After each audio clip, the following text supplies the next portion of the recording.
Y estamos en Isaías capítulo 2, ¿verdad, Gardner? Sí. Ahí tenemos en la pantalla, creo que ustedes a lo mejor pueden verlo un poco mejor. Ya hemos estudiado la primera frase, acontecerá en lo postrero de los tiempos.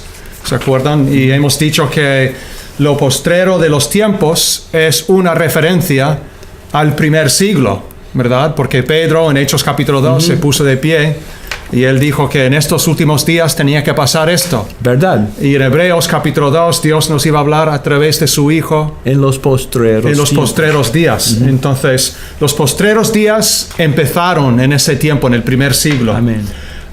Y después vimos la segunda frase que, hablando del reino de Cristo, dice que será confirmado el monte de la casa de Jehová como cabeza de los montes. Y hemos dicho que el reino de Cristo no hay comparación en este mundo, ¿verdad? El reino de Cristo es más grande, más fuerte, más permanente que cualquier reino humano. Todos los reinos que se han establecido en este mundo, ¿dónde están ahora? El imperio babilónico, ¿dónde está? No existe. De los medo-persas. Chao. El reino de los griegos, de Alejandro Magno. Desapareció. Alejandro Magno murió con 33 años, si no me equivoco, como alcohólico. Lamentando que no había más mundos para conquistar. Ya. Y después el reino de los romanos, ¿dónde está hoy en día? Desapareció. También ha desaparecido. El reino de Cristo es más fuerte, más permanente, más duradero. Y es el único que cambia vidas. Te cambia vidas. Exactamente, es verdad. Y ahora vamos a seguir con la próxima frase que aparece en Isaías capítulo 2. Pero vamos a pedir que Gardner lea todo el versículo una vez más. Okay. Isaías 2 y versículo 2. Acontecerá en lo postrero de los tiempos que será confirmado el monte de la casa de Jehová como cabeza de los montes, y será exaltado sobre los collados, y correrán a él todas las naciones. Y ahora queremos hablar de la frase como cabeza de los montes, será exaltado. Este reino que iba a ser establecido no solamente sería grande y fuerte y duradero, sino también sería un reino exaltado. Un reino más exaltado que todos los reinos. Y podríamos pensar o preguntarnos, ¿por qué sería un reino exaltado? Sabemos que el reino de Cristo se compone de personas, ¿verdad? ¿Verdad? Se compone de los súbditos. Nosotros somos los súbditos del reino de Cristo. Pero ¿es un reino exaltado por nosotros? Es una buena pregunta, ¿verdad? Si así fuera, no tendría esperanza. Claro.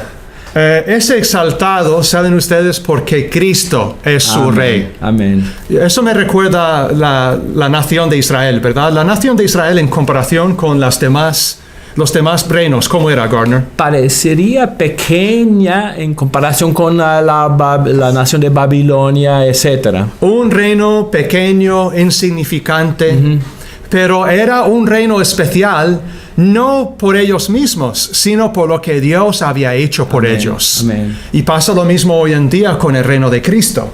El reino de Cristo es exaltado porque Cristo es su rey. Vamos a ir a Efesios, Gardner. Muy bien. Efesios capítulo 1 y a leer los versículos 22 y 23. No tenemos estos versículos en la pantalla, pero ustedes si quieren, si tienen Biblias, nos pueden seguir. Efesios capítulo 1 y los versículos 22 y 23. ¿Qué dice, Gardner? Muy bien, hablando de lo que hizo Jesucristo. Voy a esperar hasta que llegues. Sí, muchas gracias. Soy un poco lento. Ahora estoy en el libro de Efesios y ahora en Efesios capítulo 1. Muy bien.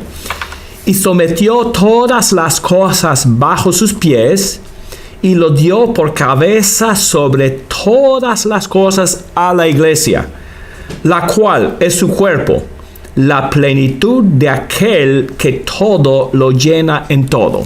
Bueno, en este caso, en estos versículos estamos hablando de la iglesia, ¿verdad? ¿Verdad? Y la iglesia, la palabra iglesia significa, en el sentido más sencillo, asamblea, un grupo de personas. ¿Verdad? También significa los llamados fuera del mundo, como dicen algunos comentaristas. Pero los que somos miembros de la iglesia, ¿verdad, Gardner? Somos súbditos del reino de Cristo.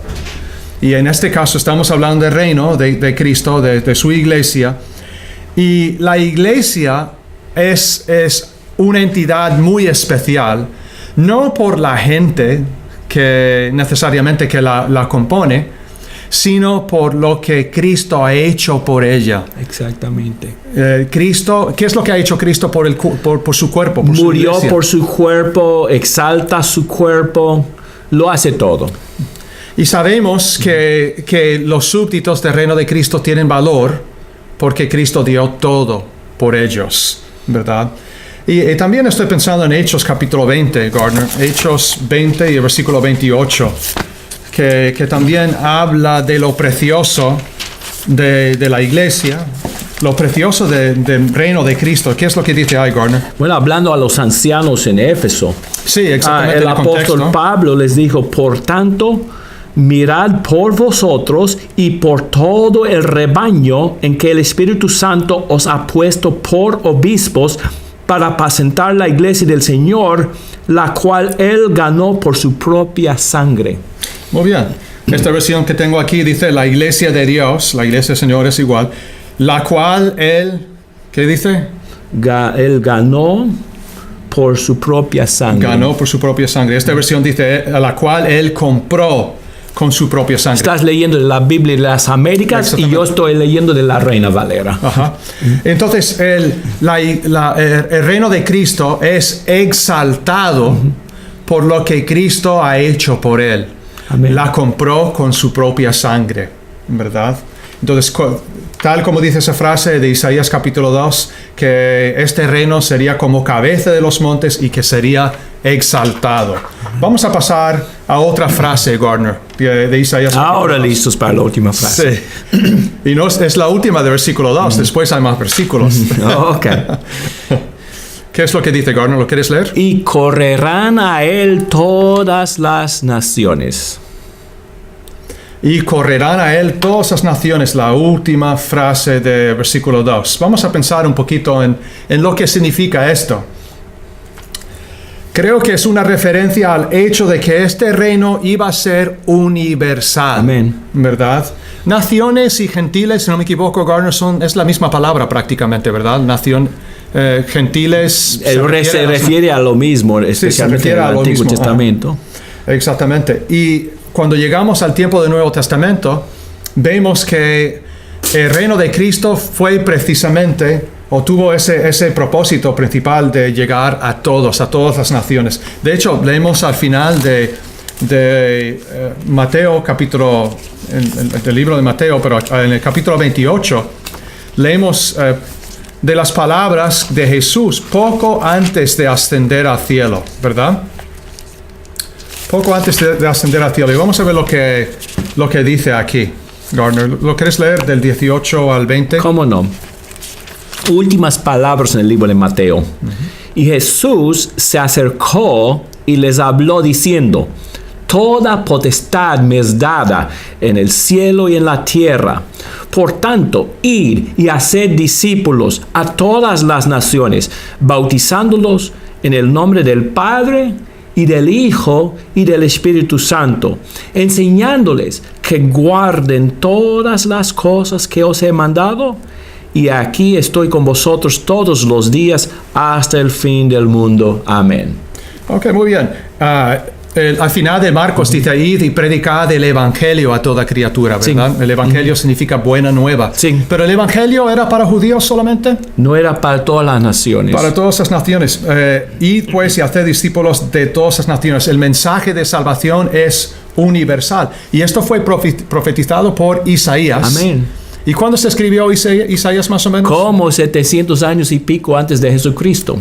700 años antes de que Jesús viniera a la tierra, Isaías estaba escribiendo acerca de este reino que sería universal. Un punto también que noto aquí, Jerry. Sí, por supuesto. En contraste con el Islam, que iba conquistando las naciones y buscando súbditos por la fuerza, el reino de Cristo atrae a la gente por el mensaje de amor. Entonces no dice que iba a conquistar a todo el mundo, pero iba a correr a él todas las naciones. Interesante la naturaleza del reino de Cristo. Sí. Llama, no conquista en forma militar. Buen punto, buen punto. Eso me recuerda lo que dice Juan en Juan capítulo 4, si no me equivoco, que dice que todos serían enseñados. ¿Se acuerda de ese texto? Ahora se me... No me hagas estas preguntas en vivo, Jerry. Si no me equivoco, está en Juan capítulo 4, que dice claramente que todos serían enseñados. Bueno, eso lo tendremos que encontrar en otro momento. En vivo no se hace esto, Jerry. Ok. Bueno, creo que ustedes entienden el punto que todos iban a correr a este reino. ¿Por qué? Porque, como decía Gardner, iba a tener cierto atractivo. La gente iba a querer ser parte de ese reino, ¿verdad? No era a base de conquistas militares. Buen punto, Gardner. Ok, vamos a ver ahora el versículo 3 y... Vamos a ver lo que dice la... ¿Cómo no? Sí. Ahí está en la pantalla. Puedes leer todo el versículo. Y vendrán muchos pueblos y dirán, venid y subamos al monte de Jehová, a la casa del Dios de Jacob, y nos enseñará sus caminos, y caminaremos por sus sendas, porque de Sión saldrá la ley, y de Jerusalén la palabra de Jehová. Muy bien. Vamos a considerar ahora la frase que dice, nos enseñará sus caminos y caminaremos por sus sendas. Okay. Es otra frase que tiene que ver con este reino que iba a ser establecido por Cristo.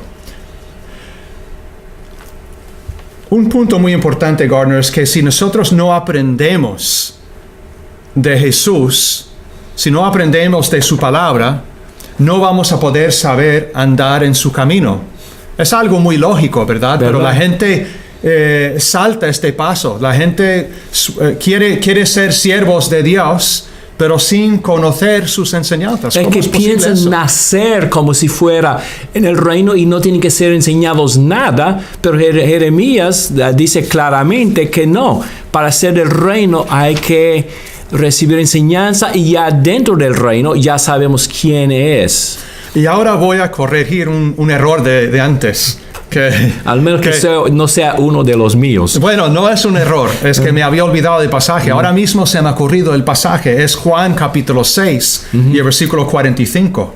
Y a lo mejor esto sale en la pantalla más adelante, pero dice, escrito está en los profetas y todos serán enseñados por Dios. Todo el que ha oído y aprendido del Padre viene a mí. Entonces... Dios en realidad atrae a las personas a través de la enseñanza. Les llama por el Evangelio, 2 Tesalonicenses 2:14. Exactamente. Muchos quieren profesar la religión de Cristo, pero no quieren aprender de Él. Eso no es posible. Y ahí está el texto, ¿verdad? ¿Se acuerdan? Podemos ir ahora a Mateo capítulo 11, Gardner, si quieres. Mateo capítulo 11 y vamos a leer del 28 al 30. Mateo 11, del 28 al 30. Ese es un texto que nosotros citamos a menudo, que para llamar a la gente es el llamamiento de Jesús a que todos vayan a Él. Muy bien, Mateo 11, 28 a 30. Venid a mí todos los que estáis trabajados y cargados, y yo os haré descansar. Llevad mi yugo sobre vosotros y aprended de mí, que soy manso y humilde de corazón, y hallaréis descanso para vuestras almas, porque mi yugo es fácil y ligera mi carga. Entonces, Cristo quiere ofrecernos un descanso, ¿verdad? Muchos en este mundo están cargados del pecado y sufren a causa del pecado. Y Dios, a través de Jesús, nos ofrece un descanso espiritual. Pero ese descanso viene automáticamente sin que el hombre no tenga que hacer nada. Bueno, viene por la enseñanza y el hombre tiene que responder a la enseñanza. Exactamente. Tomad mi yugo sobre vosotros y aprended de mí. Si nosotros queremos recibir este descanso, tenemos que aprender de Cristo. Entonces, eso concuerda con lo que dice Isaías en el Antiguo Testamento, que Dios o Cristo nos iba a enseñar sus caminos y íbamos a poder caminar por sus sendas. Y eso ocurre a través de la enseñanza de la palabra de Dios. Yo creo que vamos a tener que dejar la cuarta parte, porque yo tengo más puntos aquí. dejarlo para otro momento. Está bien. Gardner. Creo que porque ya llevamos como 14 minutos. Quizás, si Dios quiere, en un par de semanas podemos.